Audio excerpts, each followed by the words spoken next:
here on the Mentor Pilot channel. As always, I hope you're doing absolutely fantastic. So today I am going back onto the trail of interviewing some really interesting people out there. I really enjoyed doing the live stream that I did with you guys on Sunday, where I was just answering your questions, and I will be answering questions in today's live stream as well. But before we start with that, I have always, for many years, been really fascinated with flying helicopters. So I wanted to, since I'm trying to get different people in from different part of the industry in order to, well, answer your questions and also answer mine, I thought, I wonder who I can turn to answer some questions about, training to become a helicopter pilot and what struggles that you might encounter if you want to go down that path instead. And then I came across Pilot Luana, which is the guest today. And she has an absolutely amazing Instagram account, which I'm going to link to. I don't think it's linked to there yet, but I'm going to link to it very soon here in my description of the video. She also has a YouTube channel that I'm also going to link to. And we're going to be able to ask her and her husband, Fred, some questions because they're both helicopter pilots. So we get kind of a double whammy here where we have both someone who is a famous Instagram star, who is a pilot, and also the dynamic of being married to another pilot and what kind of benefits and problems that might come out of that. So as always, guys, I want you to ask questions as well. And I see that already we have almost 500 people in here and the chat is going crazy, which means that there's going to be a lot of questions. So if you guys want to come in and you want to support the channel and the work that I do, then you can use the super chat function, which I see someone just did now. And that means that it's going to be highlighting the questions for me. So we will be answering all of the super chat questions that comes up. And if you have any questions that are directly only for me, then you can just wait until after the interview and I will be answering on my own personal questions there. So without further ado, let's switch over to Canada. And Luana, how are things? Hello. Things are good here. How about you? Yeah, well, things are getting better here in Spain. We're starting to kind of release a little bit on the restrictions so we can move around a little bit, and well, that's good, I guess. How about you? Where are you right now? Right now we are in Pemberton, which is around 2.5 hours north from Vancouver. Okay, cool. Yeah, and things are getting a little bit better here too. It was kind of crazy before, but we live in a place that's like a lot of nature, so it's fine for us to go outside. It's just social distancing that they require that we do. Yeah, I know. I mean, it makes such a huge difference to be able to go out into nature because It does. these, like, okay, I'm living in a house, which means we have a garden, so at least I've been able to go out a little bit in the sun during these weeks. Yeah.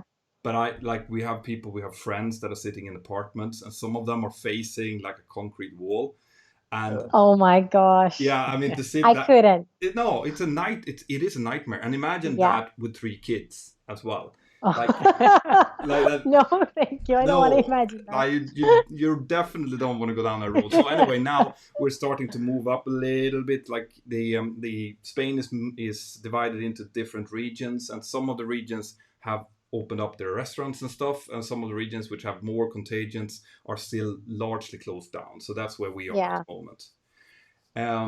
So I have understood from your Instagram accounts that you're a lot out in nature, because I see both you and Fred quite a lot of your Instagram account.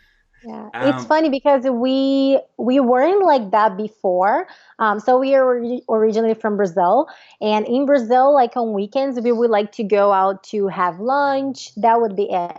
Yeah. And since we moved to Canada, like our first week here, I remember that I was asking, "Oh, what kind of restaurants can we go?" And people were like, "Oh, we are going to a lake today." And I was like, "A lake? What are you going to do in a lake? There's nothing to do there. Let's go for a restaurant, have a drink, eat something."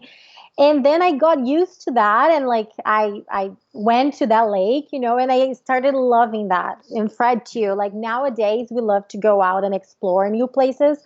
Especially because in here there are a lot of places to explore. Like Canada is huge, and the area that we live in, it's like there are a lot of places, Yeah. right? Was the same with the hikes. Everybody's like, yeah, Yeah. I'm gonna hike tomorrow 10K, 10K. 20K. I was like, Why would you do Why that? you wanna do that? But now we love go hike, go to the lakes and everything. Yeah, that's the thing. I think Canada and Sweden, which I'm from, is fairly similar. Like both the Yeah. culture wise and nature wise as well. I mean, you guys have even more beautiful tall mountains and stuff, but it is very, very similar. So when I hear, because back home it's the same, people are like, yeah, well, we're not going to go out. A restaurant is something you go out to maybe once a month or something. Yeah. Otherwise, you eat home, or you go to friends' houses, or you go out into nature. So that's something I recognize. Yeah. But I love that nowadays. did you guys meet down in Brazil? Yeah, we've met at flight school in Brazil. In flight school in Brazil, and that was Yeah. Did you go for fixed wing flight school to begin with? No, we went. So in Brazil, the ground part, like when we studied the books and everything, it's separate from the flight part. Okay. So you actually need to get the ground part done first, and then you move to the flying part. Okay. So we've met at the ground part with some of the classes were together with fixed wing, like some of the ones like meteorology, which is the same for both. So those classes were the same classes with fixed wing and helicopters pilots. But we are both at the helicopter ground school. Yeah. And then, when we went to the flying part, we separate from fixed wings. All right, cool. Yeah. So did you do the whole training down in Brazil? We did the private training there. All right. Yeah. So we got our private license there, and we started flying the commercial, but then we decided to move to the US to finish up our commercial license there, which we didn't. Fun enough. It's a long story. What was behind the reason to move? Because that's interesting. A lot of people are talking. I mean, it's not. You would have had to. Did you need to convert the stuff that you had already done when you went up to the US, or how did that work? We actually had to fulfill the requirements that FAA requires to get the private license that we didn't have at the time. For example, in Brazil, you don't fly solo to get your private license. What? Yeah, I know, it's crazy. We always talk about that. Yeah, some flight schools you fly the commercial, like you fly solo to get the commercial. Yeah. But like for private, you never fly solo. So you get your private license. Crazy. Yeah, I know. So when we moved to the US, one of the requirements that we didn't have at the time were the 10 hours solo to get the private license. All right. Yeah. So we had to get that done. And at the time, we weren't familiar with the airspace or anything. And our English were like a little rusty at the time. It was okay. Yeah. So we did a lot of hours before our instructor were like, okay, now I can put you guys to fly solo in the US airspace. All right. The cost of doing the training, like the cost of becoming a helicopter pilot, from what I've understood, is about twice getting the PPL fixed wing. It's about twice. I think here in Canada, actually, it's like 3 times the price of the fixed wing. It's really expensive. It's not easy. So it's what? It's not easy at all. $30,000 or something to get a PPL. For the PPL, it would be 30,000. Yeah, and then for the CPL. Hey, cheers. 60 or something. You see, this is what my lives are supposed to be like. That's what I always say. Like it is supposed to be a couple of aviation geeks having coffee together. Yeah. That is what the live stream is like. Coffee is good enough. Yeah. But that makes it even more interesting to know why you decided to, if it's that much more expensive to go up and do it either in the US or up in Canada, why wouldn't you do the licenses in Brazil first? That's a good question. So we thought about doing our licenses in Brazil first. That's why we first started there.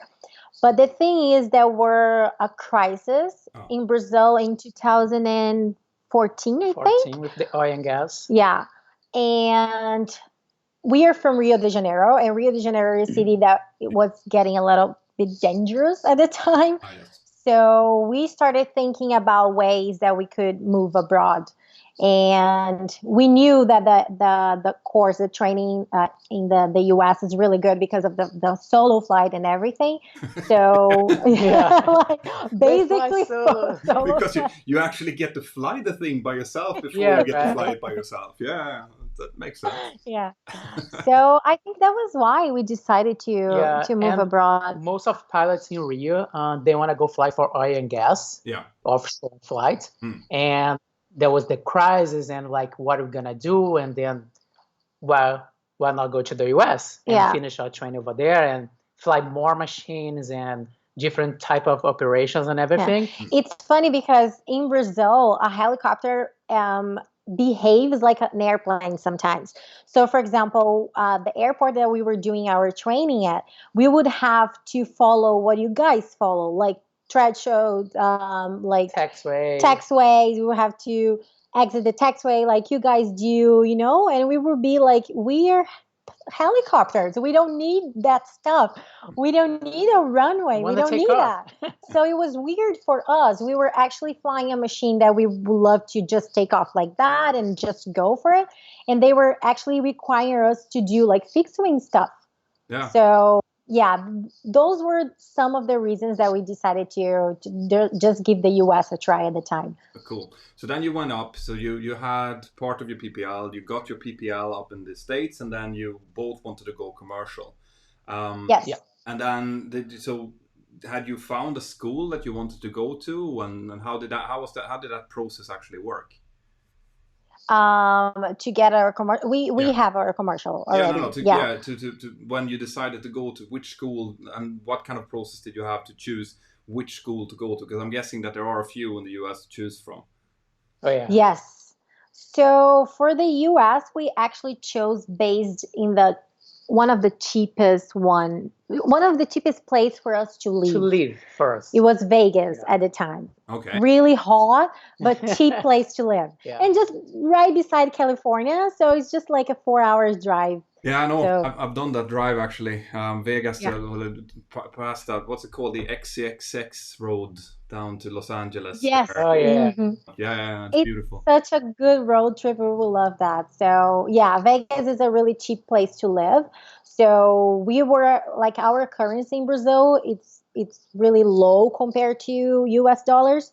So we were investing a lot in the helicopter hours to get our training done in the US instead of in Brazil. Yeah. So one of the cheapest places for us to live was Vegas, and we were like, okay, we are going there. Yeah. And another thing is like, we've met someone on Instagram. Like, Instagram has been so awesome to us so far. It's been great. We've met someone, it's a Brazilian guy that used to live in Vegas. And he used to know a helicopter flight school in there that he was friends with the owner, I think, or whatever. And then he introduced us to the owner, and he was like a great guy. And we before in Brazil, we have only met him on Instagram. So we moved to Vegas, and we became like best friends. He's Brazilian. And yeah. Brazilians, you keep together. It's the same. It's wonderful. He was in our wedding. He was our photographer. It was super cool. So it was one of the other reasons that we chose that flight school in Vegas at the time. So you were already on Instagram when you started your training? Because I don't know when you started your account. So I had like a private account at the time.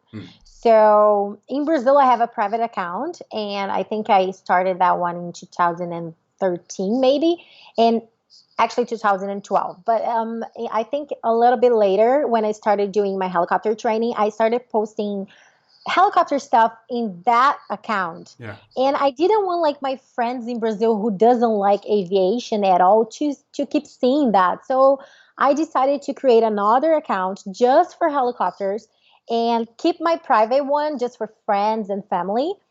And like one day I just gave up families and friends. I know. Like trying to keep up different Instagram accounts, it's enough work as it is. It doesn't to keep work. One. No. And I mean, it was funny. It was funny because I was talking to Pilot Maria. You follow her as well, don't you? Yeah. She was on here as a guest before, and I was sitting doing my daily cleaning of fake accounts. Yeah, from we do Instagram. that. Yeah. So I was sitting there and I searched for Pilot Peter because that's what people use to do fake accounts of me and Mark and whatever. And I found, but since I was searching for Pilot Peter, then I got for some reason of her old accounts as well, which I assumed were fake accounts because it was her and it was Yeah. like 3 of them. And I contacted her and it's like, I'm going to report this. And she said, no, that's my old, It's her. my old personal accounts that are still there, which I'm never using anymore. So I know we're kind of doing the same, all of us. Yeah, it's so funny. I know. But that brings me to another question. So you wanted to become a helicopter pilot. That was your dream. I'm going to talk to Luana about this, Fred. I'll come back to you. Yes. That was your dream from the beginning. You never thought about going fixed wing. I've never thought about going fixed wing. My brother is a helicopter pilot too, so I think that was like a big influence to me. But it's funny because my brother used to actually suggest me to be a fixed wing pilot because yeah, he was always telling me it's easier, especially for a woman, because with the helicopter, we do a lot of manual stuff, like for pre-flights and for fuel, everything. We have to do it. So my brother was a little concerned to me at the time. When I used to live in Brazil, I used to be like, oh, shopping malls and everything, high heels. So at the time, my brother was like, that's not for you. And as soon as he said that, I was like, okay, that is for me. I'll prove it to you. Yeah, no, absolutely. So here I am, and I love it. And sometimes I think I love it more than my brother nowadays. Yeah, he's still a helicopter pilot, is he? Your brother? He is. Yeah. Yeah. So what? So when did you decide? At what age did you decide that this is what you wanted to do? I decided when I was 22 years old. Okay, so it's yeah, it wasn't a dream from like when I was a little girl. It's funny because my brother used to keep saying things about helicopters when we would go out for dinner or for lunch, and it would drive me crazy. I would hate it. I was like, no way, he's talking about helicopters again. I don't want to hear that. That was when I was young.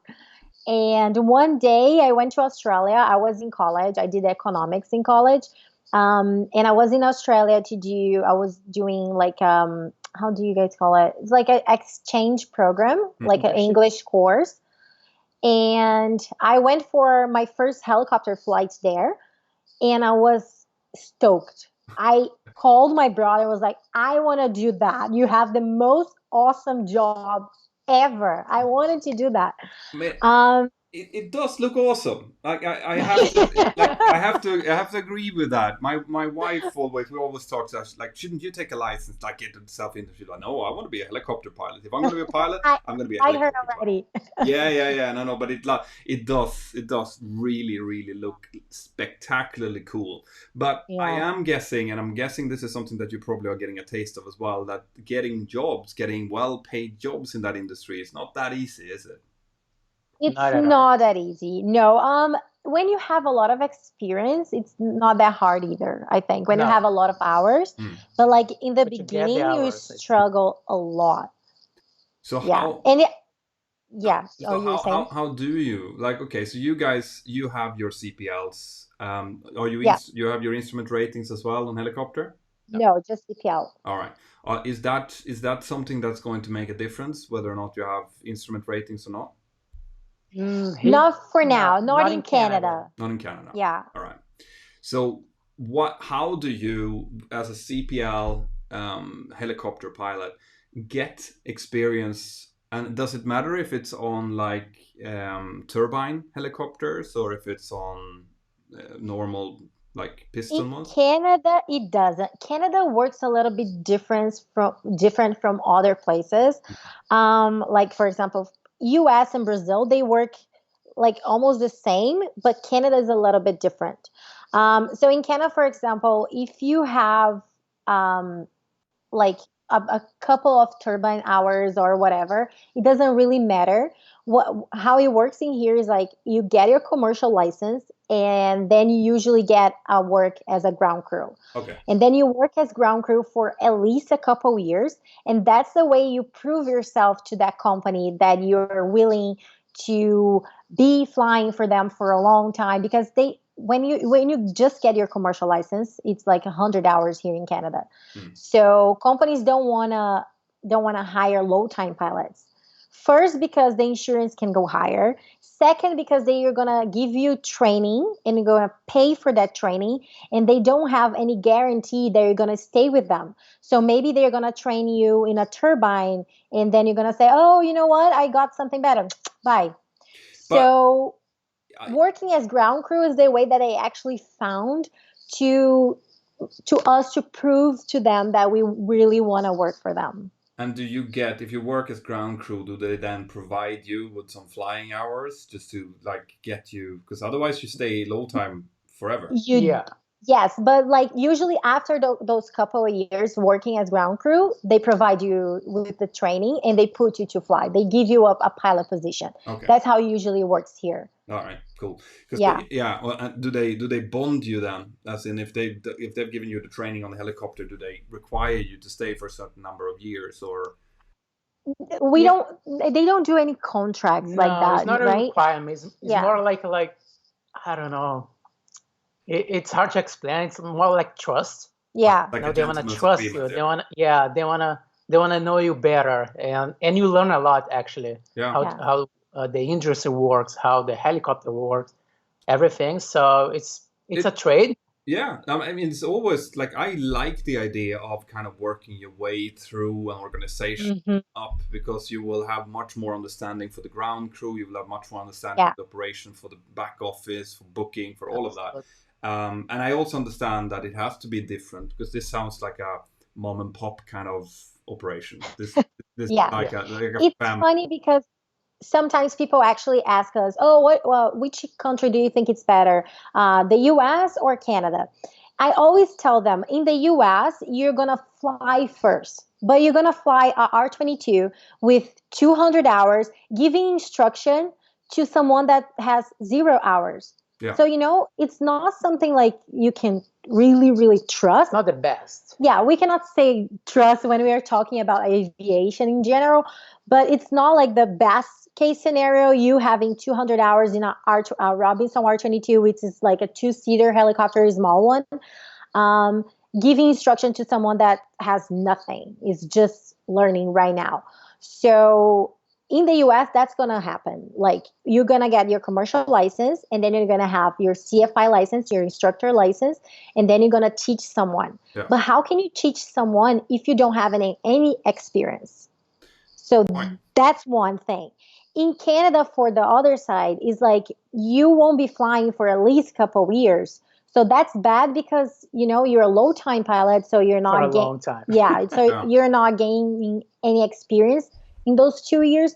But at the same time, you learn with an instructor that has like 30,000 hours. Someone that's really experienced. 30,000 hours. That sounds like 30,000 hours. He got an award last time. Yeah, 30,000 hours. That 30,000 hours to even achieve that during a lifetime is craziness. It's crazy, especially right? For helicopters. Especially for helicopters. But the thing is, like, this is not the first time I hear that. I have a friend, my sister's ex-boyfriend was a helicopter pilot as well.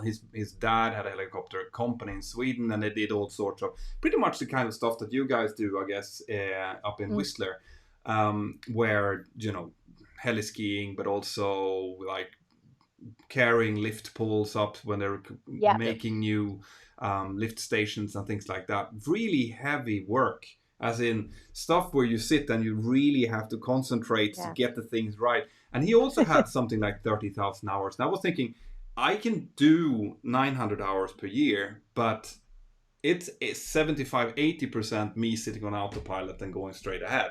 It is not like sitting like this and trying to keep, like it is a complete, that 30,000 real flight hours, that is. Yeah. Yes. Yeah. But this is one of the things that we love the most about helicopter, but because you actually get to fly all the time. All the time. So that's the fun part. Yeah. You actually get to fly, and you have to fly. We did a fixed wing lesson one day, and I remember when we took off and then we leveled off, and the guy said, "Now we want to do what?" And I said, I was like that on the controls, and he said, "You can let it go. Just check your phone and whatever." I was like, "No way, I can't. I won't do that." Yeah, I know. That we don't check our phone. Just but no. But it is a completely different type of operation. Obviously, like flying. Yeah, I don't think that, apart from the fact that we're all operating in the air and that we're subject to the same aerodynamic laws and stuff, it is very few likeness. There's very little likeness between being an airline pilot and being a commercial helicopter pilot. I'm going to take some super chat questions here so we don't fall too much behind. Harland Anderson is asking, any experience with the Cayman H843 or Nortar? I don't know what that is. No, we don't have any experience with neither of them. That's a tail rotor system, and no. All right, cool. All right, then we know. Brent Ford has just been donating a little bit. Hello, Luana, from down south of you in Washington State. Question. Oh, close. Question. Is there or are there a lot of helicopter crashes? It seems it is in the US. Do you have any insight here? Is it dangerous? Okay, that's a question that I love to answer. So people often think that helicopters are really dangerous. And what I always tell them is one thing. An airplane is taking off from a place that he knows what it is, and he's going somewhere that he knows what it is. So you know the winds, you know how the surface is, you know everything. You have all the information. Helicopters don't. We take off from here and we're like, okay, where are you going to want to go? I don't know. Let's see. And you just go. And then you want to land somewhere that you have never been before. So you don't know the surface. You don't know if you have any cables around. You don't know where their winds are coming from. You know nothing about that place. So in a way, it's really... It's more dangerous. The type of operation. Exactly. It's the type of operation that we do. It's not the helicopter per se, And I always tell, we do a maneuver when we have our angel failure. It's the auto rotations. You guys can just keep flying, but you guys need runways. Yeah. You guys need a place. You need a place to land. We can land somewhere just like that. A tiny place that can fit the helicopter, we can land. So in a way, I trust more helicopters than airplanes, to be honest. But for sure, the kind of operation that we do is more dangerous than the kind of operations that you guys do. Yeah, not the flight though. No, but I mean, there's a lot. There is a lot in that. Obviously, there are two different types of risks involved, but it is, as always, when you're dealing with highly complex operations, like we were talking about before. If you are the kind of person who takes risks, it's going to be more dangerous. If you are the person who does not, and you can see those risks, and this is where experience comes in 100%.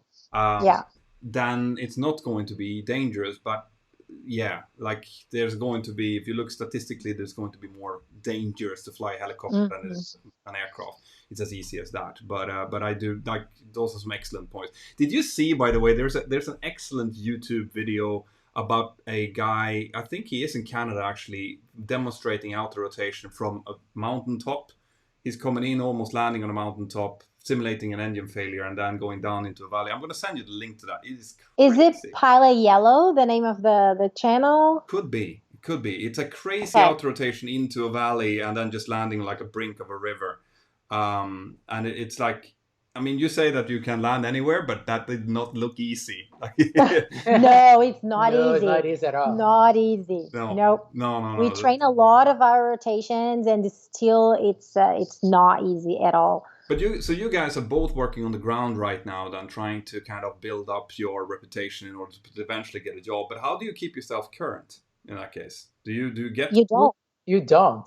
That's the thing. Yeah. That's the thing. And in the US, for example, you can actually rent an aircraft. So with your private license, you don't even need the commercial. If you have your private license, you just go to a flight school, and usually they require you to do a couple hours just so that the person is familiar with your type of flying. Yeah. And then you can rent the aircraft for the weekend or for how many hours you want. In Canada, it doesn't work that way. So we thought like maybe flying to the US and getting some hours there, just to stay current. Yeah. Because here in Canada, unfortunately, we cannot do. The insurance doesn't allow us to just go somewhere and rent an aircraft. Well, that sucks. Like that. I know. You don't fly for a long, long time. We flew in San Diego, so it was in January. No, I mean, usually people don't fly for a long time. Yeah. Sure. So, but you do. How much do you need in order to stay current, in order to keep the license going and stuff? We need 5 takeoffs and landings in the last 90 days, so that's not too bad. You can just like, if you will want. With a helicopter, that's basically just jumping up and down, isn't it? Right? Well, you're not supposed to do that, but yes. Yeah, it's kind of like that. So, like, if a company wants to hire us right now, it's pretty easy for them to make us current. All right. It's really, really quick. Yeah. Just get the chopper. Let's see. All right. So VTF Fanes is asking, greetings from Vancouver. I have motion sickness, and I was told that helicopters are not a good choice. Is that correct? Go Canucks, go! Go Canucks! Well, could be.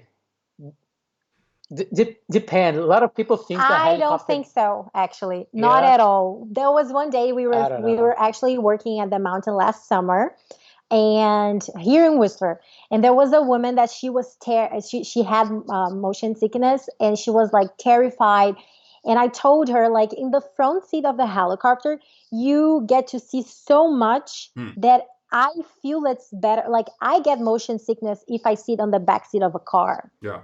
So, and I don't get motion sickness in the helicopter. So I convinced her to go in the ride, and she loved it. And she said that she felt great. She even actually she had medicine in there in case she wanted to throw up or whatever. I told the pilot at the time, and he was alert. I said, no, nothing will happen. Just be careful. No crazy maneuvers. No crazy maneuvers. That's the thing, because pilots can, favorite thing you want to hear as a pilot, like, yeah, right. Yeah, but she was great. Yeah. I actually don't think so, especially if you're going in the front. Don't go in the back, because some of the helicopters, they are tiny in the back, and the window seat is not. It doesn't offer that much of a view. Yeah. So, but usually the front seat is like perfect, and you got to see everything. And like, you won't have a problem with that. A lot of people think that helicopter, like, the flight gonna be shaky and everything, but it's really, really stable. It's smooth. Of course, don't go fly on a windy day and everything, but if you get like a regular day, it's gonna be like a really, really nice flight. I would love to give it a try. I've been on a military helicopter when I was an airport firefighter, but I literally have only maybe 20 minutes of flight in a helicopter in total in my life. So I think it's about time for you and your wife to come visit us. I was in Whistler, but it was a good 10 years ago now. I love snowboarding. Oh, really? So so cool. It's beautiful there. Like, it's so beautiful. It's beautiful. It is. Let's see. I'm not going to jump too far behind on the super chat questions Don't here. worry. There was a question actually that jumped up in the normal chat, which made me a little bit interested. Is there any simulators available for helicopter pilots? Like, could you go and do simulator training? Yes. Yeah, especially those big machines. For example, my brother that I just told you that he's a pilot as well. He flies a Sikorsky 92, which is like a huge helicopter. It takes like 19 passengers. So it's really, really big. And on that helicopter, all of your training needs to be like in a simulator. They don't put you to fly, because an hour of flight in that machine, it's probably like $5 million or something. I mean, not 5 million, but I don't. $5,000 or what? In an hour in the 92. It's even more than that, right? $10,000. $10,000. Yeah, it could be.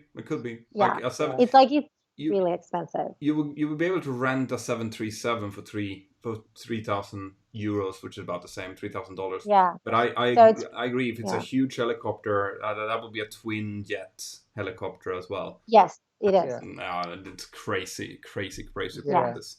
I mean, we could go for like a simulator, like for a small helicopter simulator. It would cost us, I don't know, $100, $200 to do it.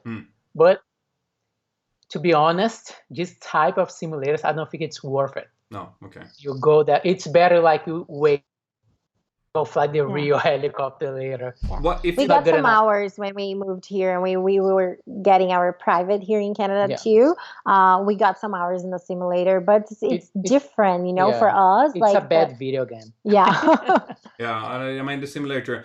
I can definitely understand it on the helicopter, because in an aircraft simulator you can actually simulate almost all of the movements and everything fairly accurately, because it doesn't do that much. It accelerates, it decelerates, it banks, it pitches up and down and stuff, but it doesn't necessarily have to like rotate around its own axis or anything crazy. Yeah. And in order to be able to simulate that like properly, that is very, very hard. That would be a very expensive simulator to make. So if you would go down to the US then, like you did, go to San Diego and rent a helicopter there, how much does that cost per hour? It depends on the helicopter. Let's say like a Robinson R44, which is a small 4-seater helicopter. It would be like $1,200, I think, per hour. It's around $1,200. That's the class. I mean, just to rent a helicopter would be way less than that. I think it would be still like it's around $800 for a 22, so it would be $1,200 for a 44. I think. Maybe. Yeah, so that's for an hour. You don't need to fly an hour. No. Sometimes, like if depending on where you're going, an hour flight in the helicopters is actually a lot, because you can just like depending on where you're going, you just take off and just land somewhere else, and then just take off again and land somewhere else again. Yeah. So. Yeah, no, that's true. That's true, but that's a lot of money to keep. It's still a lot of money. Yeah. Everything related to helicopters is a lot of money. Let's see. Motion. By the way, on this theme of motion sickness, I wanted to say something there as well. I got crazy motion sickness when I first flew a Cessna. I get motion sickness when I play my with my VR headset here. I have like a Quest and I am also prone to motion sickness. But what I've found, especially with people who haven't flown a lot, when they go out, they tend to sit and they tend to look straight down, because they want to see what's below them, because that's the new stuff. You know, if you look straight ahead, it looks like you're up on a mountain, but if you look down, you realize you're flying. And when you sit and you stare down and you have a forward movement or some other movement, that's when it all gets screwed up. So if you're out there now and you want to go and you don't want to get motion sickness, then you better at least from time to time kind of focus on the horizon or something that doesn't. Yeah. Because otherwise it will not be good. Yeah, exactly. Todd Citron, this is one of my patrons. Great to have you here, Todd. Hi, Petter and Luana. Very nice to see you both. Greetings from sunny Carlsbad Beach, San Diego, California. What types of helicopters do you fly, Luana? So I've flown the R22. There, like for airplane and helicopters is different. Like we kind of can fly whatever helicopters. Like if they are less than some weight. So for example, the helicopter that my brother flies, I couldn't right now with the license that I have with everything.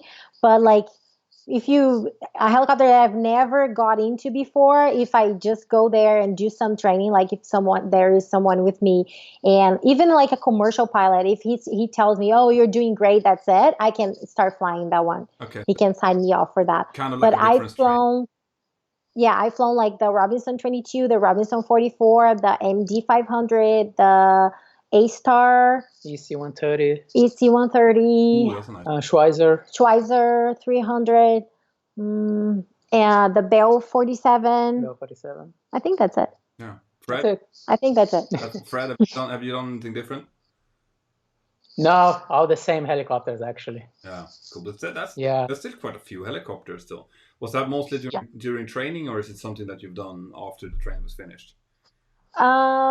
We did some in the training, and other of them like were companies around Vancouver, around Canada that were actually inviting us to go fly with them. I can imagine. Or So some really, really good friends that have his yeah. own helicopter. Oh So yeah, that's in San Diego. We have a really really nice friend that he owns a ND 500, which is my favorite helicopter. So he invited us to fly with him, and it was awesome. It was Yeah. really cool. Hmm. One of the many benefits of being a little bit known on Instagram is that you can reach out to people who owns helicopters that wants to borrow Yeah. their helicopters to you, because that doesn't happen very often. It's not something that I would recommend as as like a future technique of gaining hours. It's very rare. yeah. People who owns their helicopters tends to keep their helicopters. Todd is asking as well, Petter, he's telling me the Notar system doesn't have a conventional tail rotor to offset torque. The Notar system uses variable thrust vectoring to counter the torque. Thank you.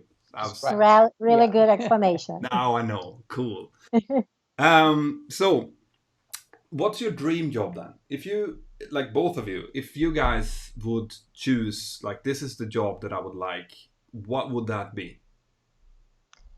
We started with search and rescue. Yeah. That was our main goal until last year, I think. I still want to do it maybe in the future. I don't Yeah. know.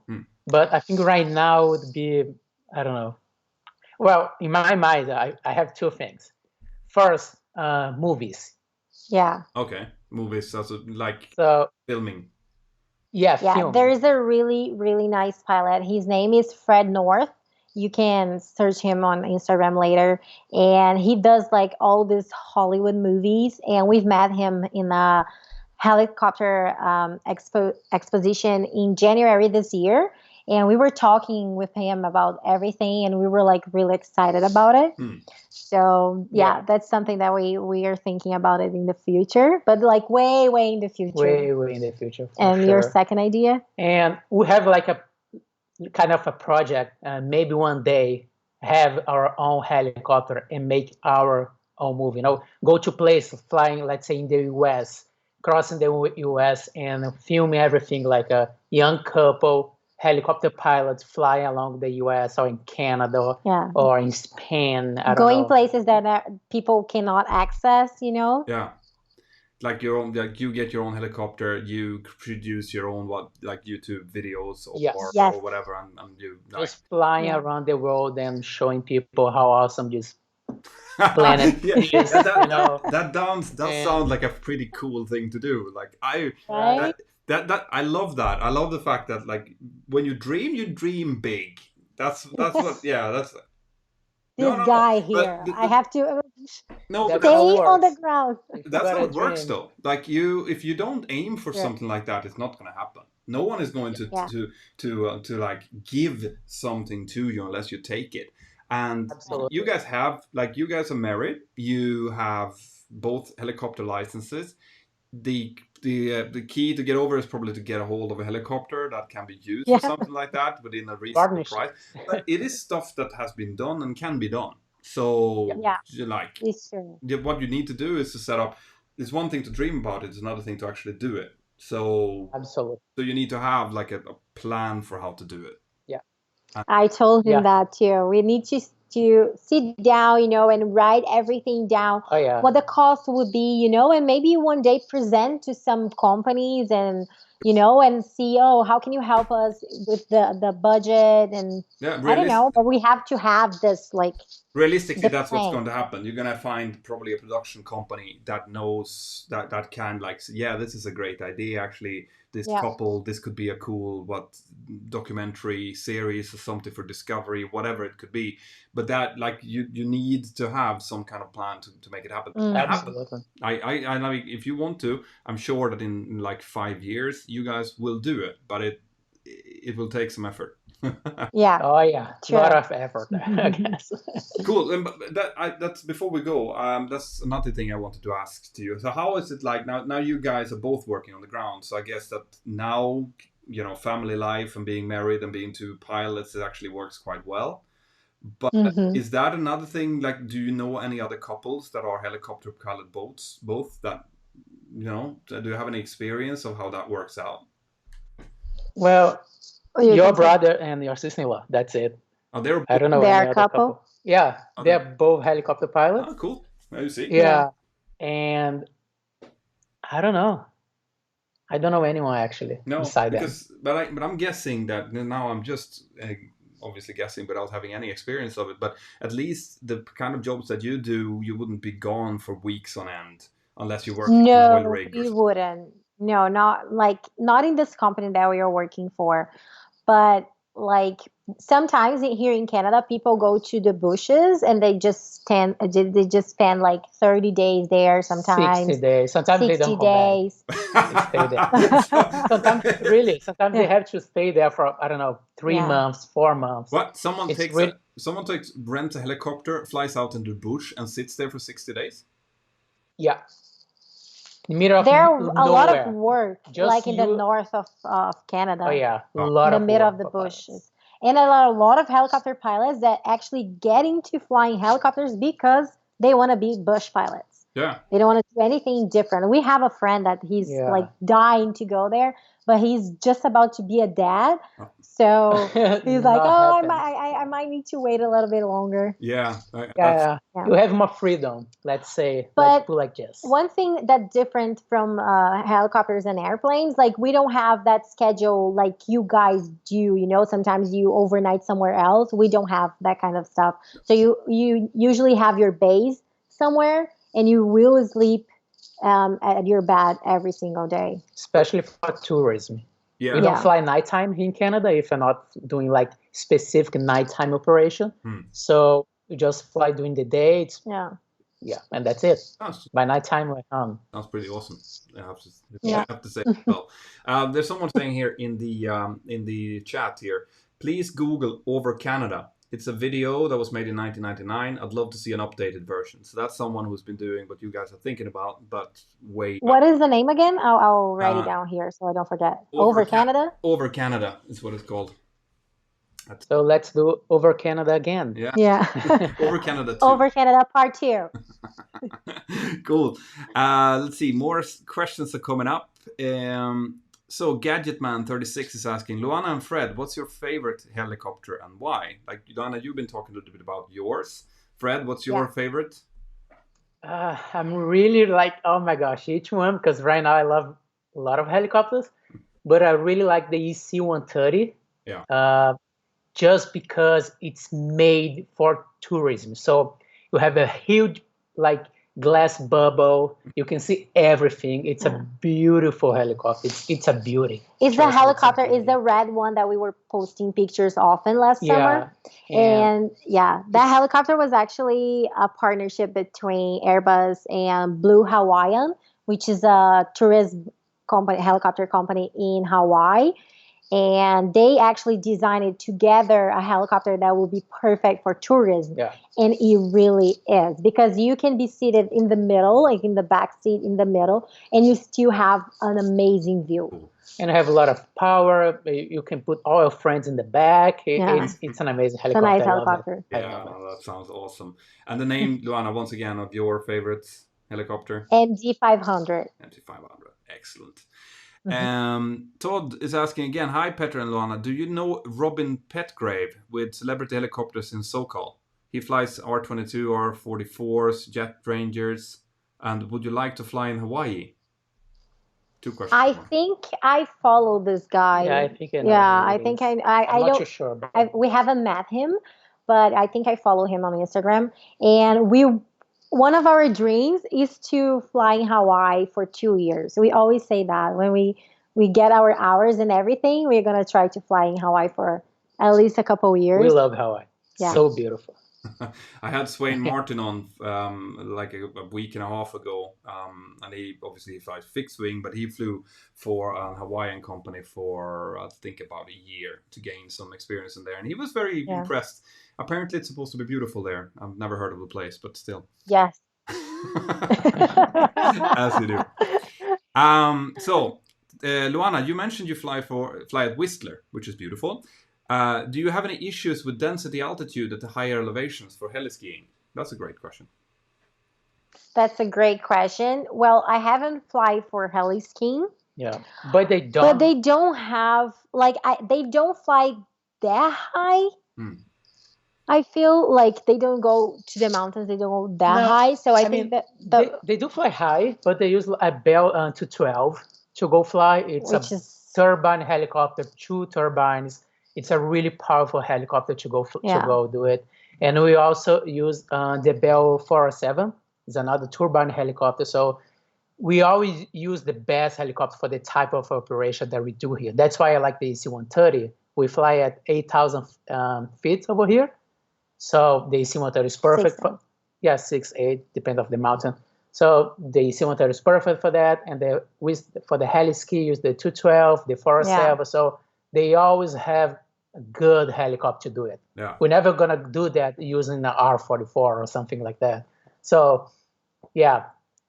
Of course, we have to do all the math before you go fly, see the temperature, everything. Yeah. But it's not actually an issue. No, if you have a twin-engine turbine helicopter, you'd need to find a really high mountain for it to be a huge issue, I guess. Yes. Yeah. And the mountains here, we have a lot of like high mountains, but we don't go on the highest ones for heli skiing. No. Our heli skiing, the type of operation for Whistler heli skiing, for example, is not those ones that we see in the movies. You know, people jumping out of the helicopter like super crazy. It's something a little bit more conservative. So yeah, they actually go and land on the mountains and everything, but it's not like that crazy. So for example, one of the mountains that we land for Whistler heli skiing, we've been a couple times with the EC-130. So even like you can reach that mountain with the EC-130. Imagine with the 212. Yeah. Usually we land on glaciers, so it's not that high. Okay. It's like 8,000 feet. Something like that. I'd love to go and do some heli skiing. Oh man, I'm serious. Like this, like I was mentioning when we talked beforehand, this was supposed to be one of the best years for skiing in the Pyrenees where I live, which I actually do. Like they're not the Alps, and they're definitely not the Rockies, and but we have some really good skiing up here, and it was just pounding with snow just before this Corona thing happened. So you can sit in like the webcams, and you can see that it's like perfect powder everywhere, and there's not a single person there, which is just painful. I managed to get one day of skiing, which is. Oh. Did you get a chance to ski here in Whistler when you came visit? Yeah. Yeah. That's why we went. It was me and a friend of mine. We were based in London at the time. We flew to Seattle, rented a car in Seattle, and drove up to Whistler. And I think we were skiing for 4 or 5 days, and then drove down and flew back again, which is. That's great. Yeah, it's awesome. Awesome. Next time you do the heli skiing. Oh yeah, absolutely. I don't know though. Yeah. It's a lot of, do a lot of snowboarders do it? Yeah. You can be a snowboarder and do it for sure. Yeah. We usually ask like the level of the snowboarder and the skier just so we can group them with the perfect level so people don't have to wait around for other people. But yeah. I'd love that. How much is it to do like one heli ski trip of the day? More or less. It's around 1,200. 1,200. After taxes. Yeah. And that's Canadian. That's Canadian. So Canadian dollars. You guys have like that big discount. True. Let's see. I'm going to talk to Blue Hawaiian helicopters in Maui, Hawaii. I fly with Emory. Yeah. It's beautiful over there. The waterfall in Jurassic Park was filmed on Maui. Yeah. Cool. Yeah. That's the one that we were just talking about. We'd love to fly with them, but maybe in the future. So, Natalie Olson is asking, hello from Wisconsin. What's the top altitude a helicopter can fly? And what altitude is the cabin pressure to? Like, do you have pressurized cabin? Nope. No, we don't have. Not normally, like a regular operation, we don't. And we don't go higher than 12,000 feet. Oh, even less than that. Yeah. I mean, usually we fly not here. Usually here we fly at 6,000 feet, 7,000 feet. Yeah. But if you go to... We don't usually go higher than 10,000 feet. No, yeah. No. I mean, there is no reason to go higher than 10,000 feet. No. For us. Then there start to be oxygen requirements and stuff like that as well, especially if you're going to be... Yes, it's like more than half an hour or something like that. But yeah, like you say, you don't get a helicopter to fly high, then you get an aircraft. No, Yep. yeah. Well, that Wanna is say, yeah. that's about it. That's the questions that I had, guys. It's been really, really lovely to talk to both of you. How do you say that in like obrigado? Oh, yeah, that's a good De one. nada. Very That good. was good. Thanks so much for having us. Yeah, it was great, guys. Once again, if you're watching this now, then go and check out Pilot Luana on Instagram. Obviously, I don't know. I saw that you had a YouTube channel. I don't know how big that YouTube channel is, or if you put any effort into it. Is there something newly you've started, or? I always try to start, and then I'm like, oh, I don't know if I'm good at this. So it's been sleeping for now in there. Maybe I will wake up, but for now it's just sleeping there. Yeah. It's mostly Instagram. I think, yeah, but I think especially if you guys start flying, I think that you probably have a very good future in YouTube as well. So without further ado, I'm going to leave you guys, and I'm going to continue taking some questions from all of the other guys that are still here. So once again, huge thank you to you guys. Have a great day. You, Peter. Yeah, thank you, man. It's like midday for you there, isn't it? So you have all the whole day left. Yeah, it's 2 p.m. here now. 2 p.m. Excellent. Take care of yourself. Thank you so I'll talk much. to you, okay? Bye. Bye. That's lovely. Cool. So I'm just going to go back to the live screen here, guys. See, this is kind of the things that I want to do. Like I love getting different opinions. I didn't know much about helicopter flying before I talked to them, and I love to be able to learn together with you to get more people in. So once again, I want you guys to come with suggestions. I've gotten literally hundreds of suggestions of other guests that I can have on the channel, and what I think I will be doing is I'm going to continue to do kind of like every other live stream or so with a guest, because I want to be able to sit here and answer your questions as well. I know there's a lot of people here that really are here only to ask me questions about how to become a pilot or how to deal with the current crisis and stuff like that. So every other or so, I'm probably going to do my own live streams, and then I'm going to do guests. But I'm still looking for awesome guests. I have some more people lined up. I'm trying... like I know a lot of people have been asking for 74 gear. Kelsey is definitely coming. The problem is that while I'm not flying at all, he is flying like crazy, which is telling me all the time to make my life miserable. So it's hard to get him in a place where he has a stable internet connection so that we can have a good live stream. But eventually we will definitely do that, right? So he's going to be on. And then I'm also, something that I also want to do is I want to try to do like a combination call, maybe together with, would be cool to have Blanco Lirio and 74 gear and me and maybe someone else to have like a 4-way discussion about what's going on and stuff like that. So there's loads and loads of stuff that I want to do. So please continue to come with your suggestions and your questions. And also, guys, I hope that you have a positive attitude by now. I am really I'm stoked because I have been created together with Dominic, which is my brilliant graphic designer. We have been starting to create much more of these kind of gear. Like if you are interested in getting this particular t-shirt, you can see that it's here. It's in the comment section. It's just at the top there, so you can just click on it and check it. But there's some other cool designs coming out, and I'm trying to come up with some funny ways of showing that, that you guys should have a positive attitude. You guys should be working. And by the way, guys, I am going to do a video. I have it prepared here because I realize that there's a lot of people out there who needs a little bit of motivation, a little bit of guidance in these times, and I am preparing to make a video for you guys. And these are the kind of videos that I love doing, like coming from me, talking from the heart about what I think that you guys should be doing in situations like this, how you can continue to strive towards your dreams, even though it looks like the world is crumbling around us.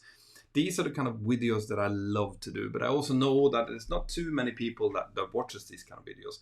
So I am so grateful that I have my Patreon crew, all right? Because I am almost up to 500 patrons now. I'm only 13 patrons away from reaching 500 patrons. And like I've written or as my goal is that if I reach 500 patrons, I'm going to start to scale down on sponsored videos, and that's what I'm aiming to do. Because the stronger my Patreon crew becomes, the more support I get from my Patreon crew, the more of these kind of special videos I can do. If someone wants something explained, like there's been an incident or somewhere, and they want a little bit of insight on that, I can do a shorter video on that. Don't really care that it doesn't get that many views. Same with motivational videos, the same with very, very technical videos about little things that you guys might love to hear about, but that maybe the normal traveler who are the brunt of my viewers doesn't want to see. But the stronger Patreon crew that I get, the more I can just focus on creating awesome content, even if it is a very specific subject. So those of you who are out there who are my patrons, a huge thank you to you. You guys are awesome. If you are sitting there now and you're thinking, well, I want to support. It doesn't matter how much or how little. Like, you can go in at any level. If you want to give $1 a month, that's perfectly fine. If you want to get $10, then you will get some extra perks that comes with that, like a premium membership in the app, for example, and also access to my Discord server. And me and my wife are going to start creating more perks as well for my Patreon crew, because it gives me that security, safety of income that I might not have now. We don't know what's going to happen. The only thing I know is my airline has announced that they are going to remove 3,000 employees. Who those employees will be, I don't know, but I have, they fired me already last year, and then they decided to keep the base open, which meant that I got to keep my job. But it means that I have already been in a situation where I have lost my job. And right now, of course, if you lose your job and you go into unemployment together with thousands of other pilots, it is not a great position to be in. So I am really, really grateful for the opportunities to be able to sit here and share my experience and my knowledge and stuff that I've learned, and to interview awesome people. And I can do that to a large extent because of my Patreon crew. Like, that is just the truth of it, and I'm really, really happy and grateful for that. So Max Witt is asking, we're waiting for Apache t-shirt. We had a really cool Apache design on the way. Unfortunately, I need to take another good picture of Apache because it didn't really match. But I'll definitely look into doing so. What kind of Apache merch would you like to see? Because I think there is a pillow already available with him on it. Todd Citroen, I love that shirt. I've got one on me. One of those two with a Apache pillow. You see, Todd has a Apache pillow, so it exists. Peter isn't like to talk to you about a new headset like Bose. Okay, I don't really see it. Peter isn't like to talk to you about a new headset like Bose. Yeah, like right now, I am quite happy with the Bose headset that I am using. I'm using the ProFlight headset. I have the A20 as well, which is a brutally good headset. I felt that the ProFlight that I'm using was a little bit better for me because I don't do any general aviation flying. I just wanted a really kind of light headset that I didn't notice that I was wearing, but still had awesome active noise control. So the ProFlight works perfectly for me. If you are to kind of combine maybe flying general aviation and flying in an airline setting, then I would probably still go for the A20, because the A20 has that little bit more noise reduction because of the air cups, because of the passive damping, and it still has beautiful active noise reduction. So it just gets completely quiet. Even if you're flying a prop or something, it's going to do a huge amount for you. So any of those, they're obviously quite expensive, I understand that, but like I tell everyone that you don't want to really save on that part of it because it's a health issue. You, with less noise, with more comfort levels, you get less tired, you save on your hearing. It's just really, really good equipment, really. So right, so this question comes up on almost all of my live streams, which is Kushasek. It would be nice if you could invite Captain Joe. I have invited Captain Joe. All right, I don't have his email address, and I have been talking to him on Skype before. I've sent him messages on Skype. I don't think that he has seen them or he doesn't respond to them, and I'm not going to beg.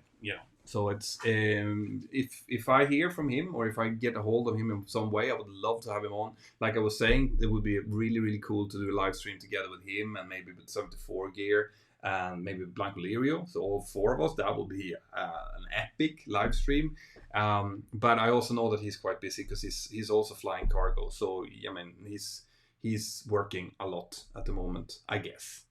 But so we'll see. You know, I know that it's one of the most requested things on the channel, but there's only so much I can do, unfortunately. So sorry, I meant to ask you about how you like the Bose headset. I would be for GA. Sorry for the misspell. Don't worry. I kind of understood that. Like for general aviation, I would go for an A20 definitely, unless you're flying something that's very quiet. Then a ProFlight would work as well. But the A20 is definitely the one to go for if you're just going to use it for general aviation. Cool, guys. So that is a good hour and 5 minutes. If you have any more super chat questions that you want to push through, I'm going to take some questions from the normal chat here as well. I always forget that. Pilot Amire, yeah, I will see what I can do. He is awesome. Not sure about multiple discussion would work, but why not? Yeah, you know, I think it might actually. Pilot Alexander. Oh, there's so many pilots out there. Pilot Bambi. That's interesting. I've actually been in contact with her. She's a new YouTuber that I think that you guys should check out. She has a very good, very new YouTube channel. It's very rare to see such a young YouTube channel be as well produced as Pilot Bambi is. So go and check it out. And there's another Pilot Bambi. Okay, so there's loads of you. Right, I'm going to contact her. See if I can get her on. That would be cool. So, are you afraid of radiation? I've done a video on that. Go and check out radiation and Mentour. Just Google that and you'll find out that no, I'm not, because it actually is controlled. Like when you work as an airline pilot, being aware of your radiation levels and how much you're exposed to and the fact that you're below the radiation maximum dosage every year is something that the airline need to by law keep a track of. So no, I'm not afraid of cosmic radiation. I'm afraid of other types of radiation. I wouldn't spend too much time close to Chernobyl, for example, but not cosmic radiation. Right, that's it, guys. I hope that you've enjoyed this. Have an absolutely fantastic day wherever you are out there. Take care of yourself. Know that these are some rough times. Like I said, I have videos coming up that's hopefully going to give a little bit of guidance on how to think in rough times like this. But the main thing is to keep your resilience going and to keep yourself sharp. And I also want to tell you guys that if you feel that you need to improve on your English, like for example, you're listening to these podcasts that I'm doing, the videos that I'm doing, and you can't really follow, well then I highly recommend you to go and visit the airlinepilotclub.com. All right, we still haven't opened the Airline Pilot Club. That is because of the current climate, the current conditions that we're in. We are still looking at opening it up. We're working on all of the different things that I have talked about that we are going to do. But right now, we're trying to help as much as possible. And one of those things that we have opened up is an English course. All right, so you can go through the Airline Pilot Club and you'll be in contact with a certified English teacher to help you improve on English levels, for example. But we're also listening to all of your questions, trying to answer all of your questions, trying to interface with the industry and give you as much information as possible, because it is one of the most important things that we can do right now. So with that said, without further ado, have an absolutely fantastic day wherever you are. See you next time. Wait. Just want to support. Let's see. Oh, Petra, just wanted to support the channel. Thank you very much, Petra. Lovely to have you here. See ya.